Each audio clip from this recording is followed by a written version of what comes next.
The event scheduled for next month will help landowners with trees on their property save money. Several state agencies will be on hand for the event. Topics will include the benefits of a forestry management plan, state and federal cost share programs, forestry taxation, and both wild and prescribed fires.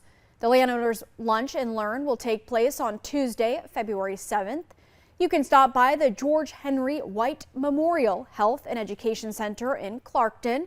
The event runs from 11 to 1 o'clock.